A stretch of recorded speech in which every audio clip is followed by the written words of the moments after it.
मोर्चा लड़ेगा और किसानों को पानी दिलवाएगा। ये कांग्रेस और बीजेपी, ये बड़े राजनीतिक दल, ये किसानों का भला नहीं कर सकते।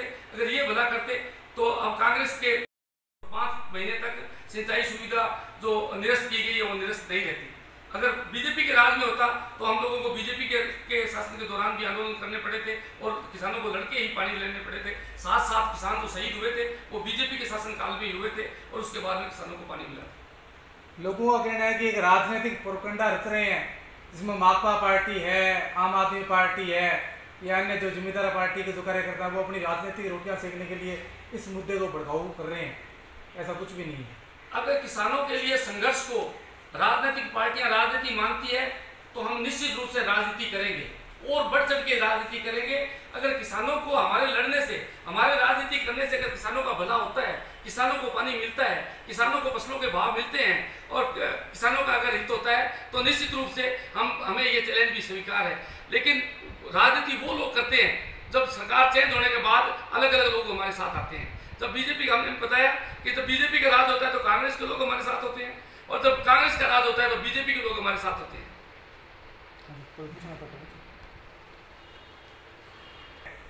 और बात की जाए अगर 2 साल पहले की, तो राजनेता कई बड़े जो हैं ओहदे पर बैठे हैं, अखिल भारतीय चाहे वो कांग्रेस कमेटी के सचिव हो चाहे अन्य जो नेता हैं, तो तमाम नेताओं ने कहीं ना कहीं धरने भी लगाए, जल से भी किए।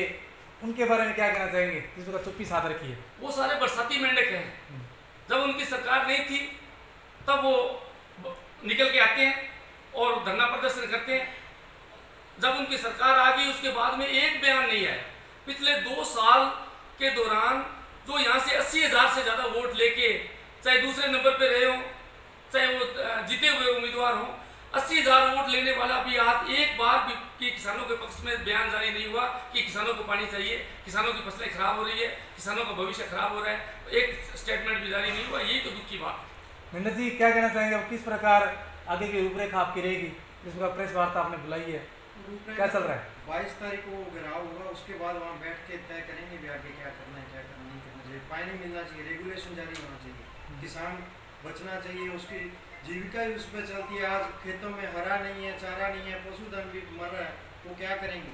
5-5 महीने हो गए, कितने दिन करेंगे? पहले तो वो कहते थे डैम बरसात होगी फिर देंगे, फिर कहते 1310 फुट होगा फिर देंगे, अब 1310 भी हो गया, अब भी पानी नहीं है, फिर कब देंगे? शोभा जी कितनी भीड़ जुटने की संभावना है?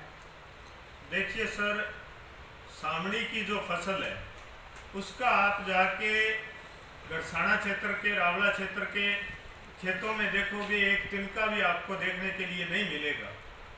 हम लोगों का प्रयास है, आज प्रेस कॉन्फ्रेंस के माध्यम से 2-3 दिन से लगातार गांवों में संपर्क करके हम लोग प्रयास कर रहे हैं भी डैम में पर्याप्त पानी होने के बाद, चाहे वो केंद्र की सरकार है चाहे वो राज्य की सरकार है, केंद्र की सरकार है, पाकिस्तान पानी जा रहा है उसको कोई रोकने वाला नहीं है। राज्य की सरकार है, आज तक रेगुलेशन की मीटिंग नहीं बुला पाई, रेगुलेशन नहीं बना पाई। तो हमारा ये प्रयास है कि किसानों को ज़्यादा से ज़्यादा इस मुद्दे के लिए लामबंद करें। और बाकी ये दोनों राजनीतिक पार्टियां, बीजेपी का राज था 2004 में, आपको आंदोलन याद है, 7 किसानों के कत्ल बीजेपी ने यहाँ किए और तब कांग्रेस कहती थी कि हम पानी दिलाएंगे। और मैं आपको याद दिला दूं 2018 में हमारे 2-3 साथी यहाँ बैठे हैं, हमारी गिरफ्तारियां हुई थी और मात्र 20 मीटर दूरी पे, चाहे वो कांग्रेस के कुलदीप जी इंदौरा हैं, चाहे कांग्रेस के और भी बड़े नेता धरने पे बैठे थे, तब हमारे पे लाठीचार्ज हुआ तो वो लोग अपना टेंट छोड़कर भाग गए थे। तब उनको याद था भी किसानों को पानी चाहिए, लेकिन राज में आते ही वो लोग भूल गए किसानों को पानी की जरूरत है। आज वो बीजेपी जिसने 7 लोगों का कत्ल किया और दिल्ली में जो आंदोलन चल रहा है 600 से ज्यादा लोग वहां शहीद हो गए, वो लोग आज पानी की बात करते हैं। तो यहाँ राज किसी का भी आए, लड़ने वाला जो किसान है, लड़ने वाले जो लोग हैं वो लड़ते रहते हैं।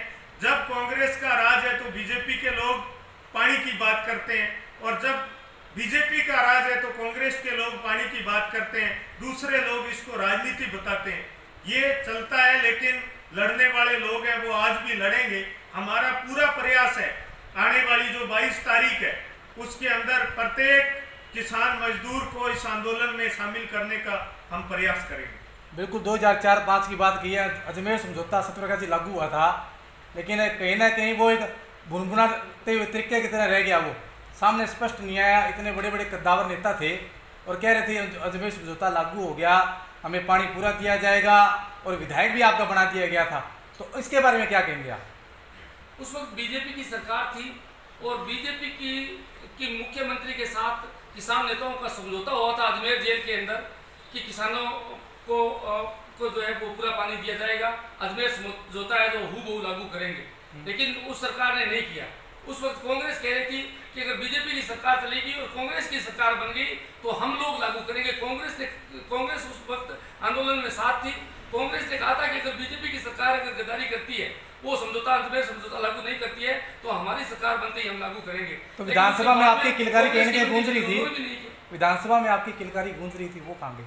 नहीं, विधानसभा के अंदर मुद्दे उठे थे, लेकिन कहीं ना कहीं सरकार की हठधर्मिता रही है।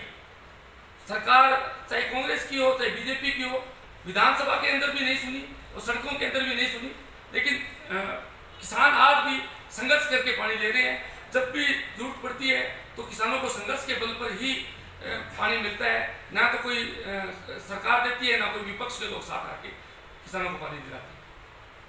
पूछो पार्टी से करोगे या संयुक्त किसान मोर्चा के ही बैनर तले किया जाएगा? संयुक्त किसान मोर्चा के बैनर के नीचे हम सभी किसान हैं, तो इसके साथ ही हम आंदोलन करेंगे। क्या कहना चाहेंगे कार्यक्रम को लेकर, रूपरेखा को लेकर? रूपरेखा हमने तैयार की है, हम बहुत सारे काम में गए हैं और पानी लेके जाएंगे। कितने बजे कार्यक्रम आपका? 11 बजे। उससे पहले कहीं एकत्रित हो गया? नहीं, वहाँ SDM ऑफिस पे बुलाया सबको।